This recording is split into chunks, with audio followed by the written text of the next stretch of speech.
Hi, my name is Jiaqi, and I'm from the University of Illinois at Urbana-Champaign. Today I will be sharing a tool called ClonArch, which can be used for visualizing the spatial clonal architecture of tumors. I'll begin with a bit of background. Cancer is caused by the accumulation of somatic mutations that form distinct populations of cells called clones.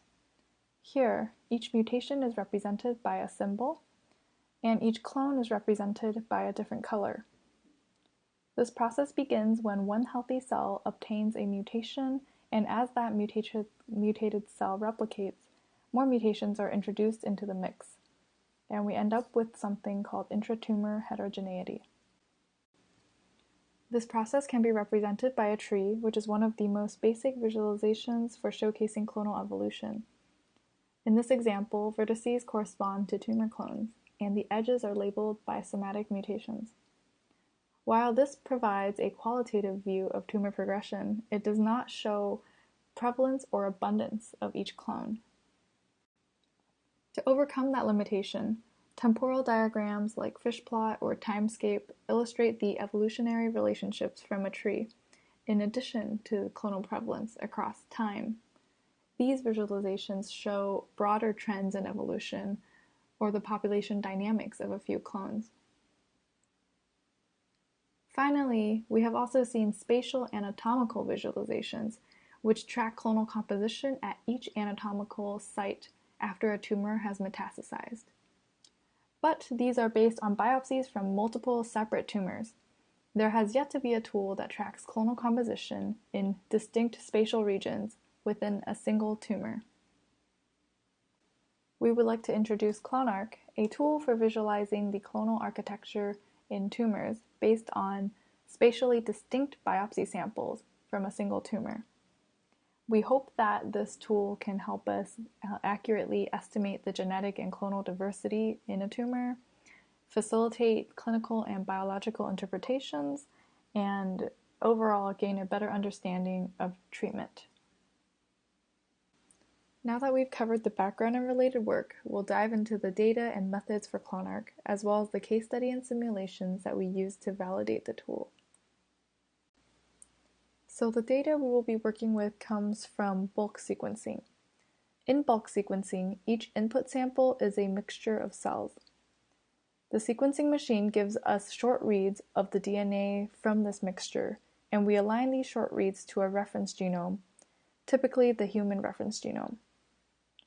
We can then analyze these reads and see what proportion of reads have the variant allele, or the mutation, versus the wild type. This allows us to calculate the prevalence of each mutation in the sample, which is called the variant allele frequency. These frequencies can be represented as a vector, where each entry corresponds to the frequency of a mutation found in that sample. It is important to note that we do not know which of these reads came from the same cell, so we don't immediately know which clones exist yet.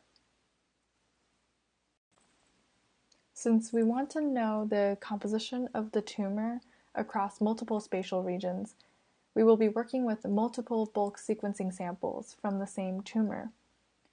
When we analyze multiple samples, we get a matrix instead of a single vector. In this frequency matrix, each row represents a sample, and each column represents the mutations found in that tumor throughout all of the samples. So because bulk sequencing does not tell us which mutations occur together, we have to go through another step to get more information on what clones currently exist and how they evolved. The frequency matrix we obtain from bulk sequencing can be used as input for phylogenetic tree inference methods. These methods use the prevalence of mutations in each sample to deduce the tumor's evolutionary history. However, current phylogeny inference results are not unique. Instead of a single tree, we actually get a solution space of possible trees that describe the frequency matrix. This is something we should keep in mind, and it is a problem that many researchers in the field of tumor phylogenetics are currently trying to solve. That is, how to find the true tree or how to reduce this solution space. So how does this all relate to ClonArch? Well, ClonArch requires two inputs. First is the phylogenetic tree or set of phylogenetic trees that describe the tumor, and second is the frequency matrix F, where we have a row for each spatial biopsy sample. Using these two inputs, we can obtain the matrix for clonal frequencies, matrix U.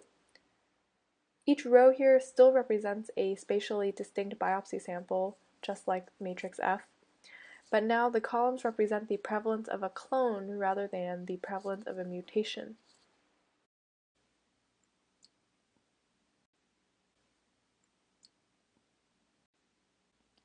Now, to visualize the actual tumor, we first want to map each sample to its spatial coordinates on a grid. Then we can use bilinear interpolation to infer clonal prevalence for grid points that do not have a sample. And finally, we can use the marching squares algorithm to draw isolines around areas where the clonal frequency is above a certain threshold. Marching squares is a graphics algorithm for drawing contours on a two-dimensional field. So for each clone, the areas enclosed by isolines will have a frequency above a certain threshold. We can zoom in on our grid here to see how the marching squares algorithm works.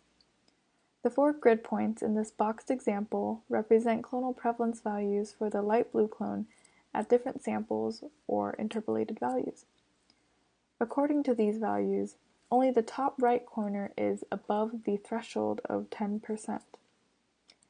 This corresponds to case 4 in the marching squares lookup table, and we can see that an isoline is drawn matching that case.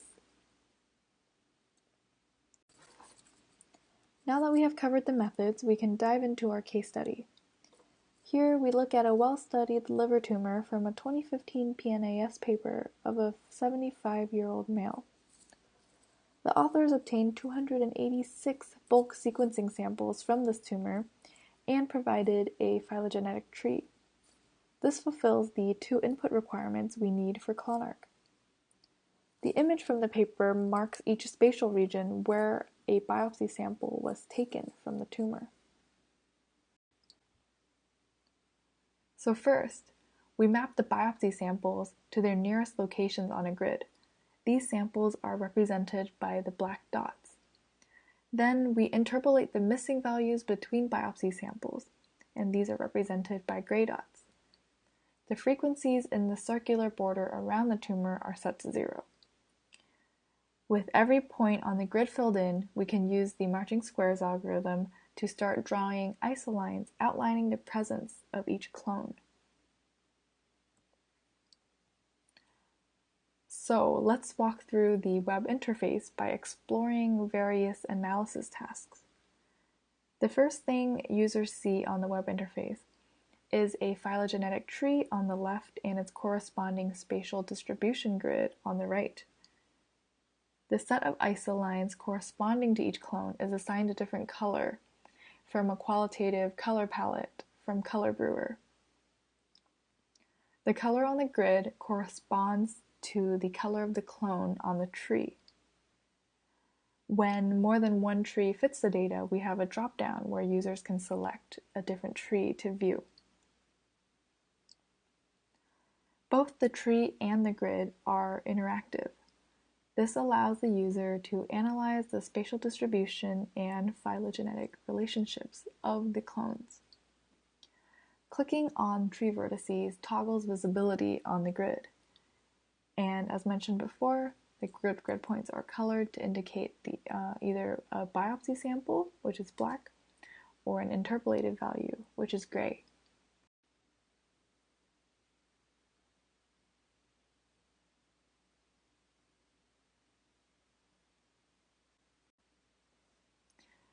Selecting multiple phylogenetic trees to look at allows the user to analyze the ambiguity of tumor clones.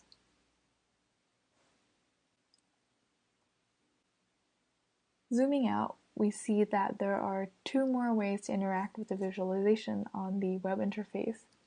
which is through mutation selection and clonal frequency adjustment.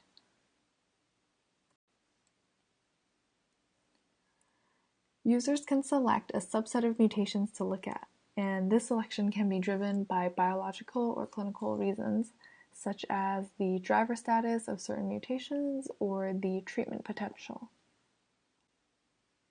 Doing so condenses the tree to only the mutations that we care about.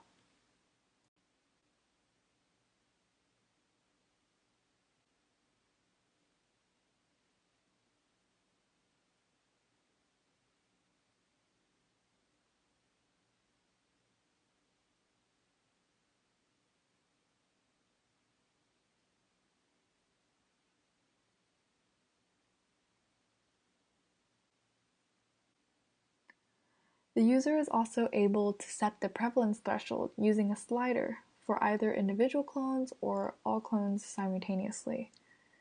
Toggling the threshold slider will change the contour of the corresponding clonal boundaries on the grid.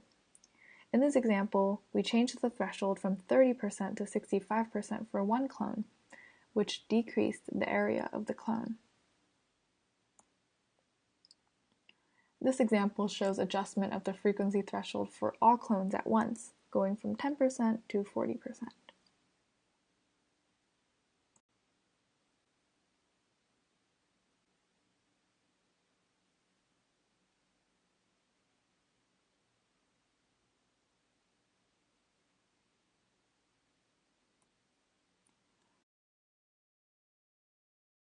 Finally, when users are finished, they can export both the tree and the spatial distribution grid as SVGs.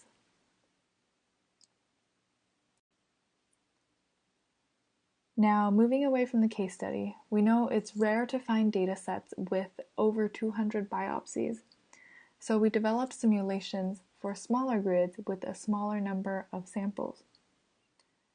In the 3x3 grid, we see that bilinear interpolation in the marching squares algorithm leads to an inaccurate delineation of these clonal compositions. On the other hand, with the simulated 5x5 grid, we actually start to identify spatial structure, and this is with less than 25 samples.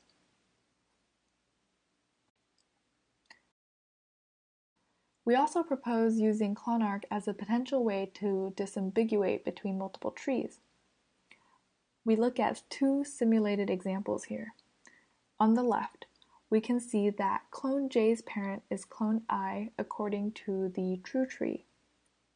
The two clones are overlapping with each other, showing that it's pretty believable for clone J to have originated from clone I. Using another tree as an example on the right, clone J's parent is inferred to be clone E, according to this tree. Unlike the last example, however, the two clones do not overlap, making this phylogenetic tree a less likely hypothesis. To conclude, we introduced a method to visualize the spatial architecture of tumors. And we proved the utility of this visualization through a real-world case study and also developed some simulations to illustrate its effectiveness on smaller datasets. In the future, we would like to explore convex hull-based algorithms to avoid some of the interpolation artifacts we've been seeing with bilinear interpolation. We understand that tumors are three-dimensional in nature, and by using the marching squares algorithm, our method is only representing 2 dimensions.